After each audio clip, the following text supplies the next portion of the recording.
प्रिय भक्तों, आपको बता दें कि काली माता को पापियों का संहार करने वाली माता के रूप में जाना जाता है।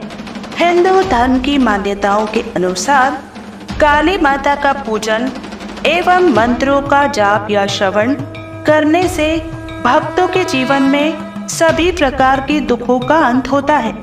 यदि आप भी किसी परेशानी से जूझ रहे हैं या कोई चिंता सता रही है, तो आप भी काली माता के मंत्रों का जाप या श्रवण कर सकते हैं। ज्योतिष शास्त्र में भी कई समस्याओं का समाधान बताया गया है। ज्योतिष शास्त्र में पूजा पाठ और मंत्रों का जाप या श्रवण से लेकर कई ऐसे उपाय बताए गए हैं जो आपको हर कठिनाइयों का सामना करने की शक्ति देते हैं। इन उपायों को करने से हर कार्य में सफलता हासिल होती है। मंत्रों के जाप या श्रवण के उपायों को बेहद लाभकारी बताया गया है। काली माता को बुराई का विनाश एवं राक्षसों का संहार करने वाली देवी के रूप में जाना जाता है। पौराणिक कथाओं के अनुसार काली माता को प्रसन्न करने का सबसे अच्छा तरीका उनकी प्रतिमा की पूजा करना माना जाता है।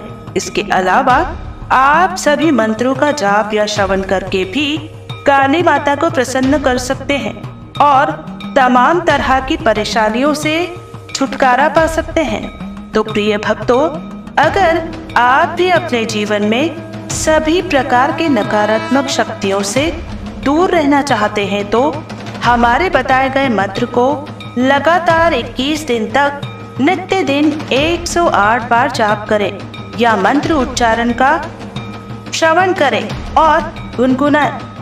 उच्चारण पाठ को सच्ची श्रद्धा भाव से सुनते समय माँ काली का ध्यान करते हुए अपने सभी बाधाओं को दूर करने और सभी मनोकामनाओं को पूर्ण करने के लिए माँ काली से प्रार्थना करते हुए मंत्र संख्या के अनुसार मंत्र उच्चारण पाठ को पूरा अंत तक यानी पूरा 108 बार जरूर सुने। आपके जीवन में सभी प्रकार के दुष्ट शत्रुओं जैसी नकारात्मक शक्तियां दूर रखने के साथ साथ माँ काली आप सभी की मनोकामनाओं को पूर्ण जरूर करेंगी। तो भक्तों, यदि आपको ये वीडियो पसंद आए तो कृपया करके इसे लाइक, शेयर और हमारे चैनल राधे कृष्ण वैदिक को सब्सक्राइब जरूर करें। कमेंट में जय माँ काली लिखकर अपनी उपस्थिति जरूर दिखाइएगा। तो शुरू करते हैं। जय माँ काली, हर हर महादेव। माँ काली का महामंत्र इस प्रकार है।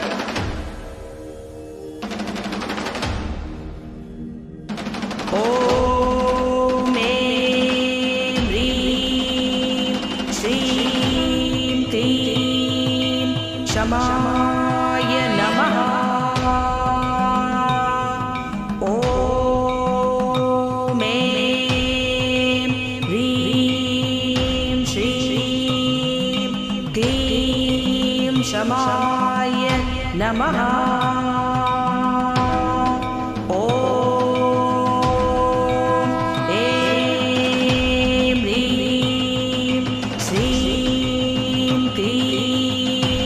क्षमाय नमः।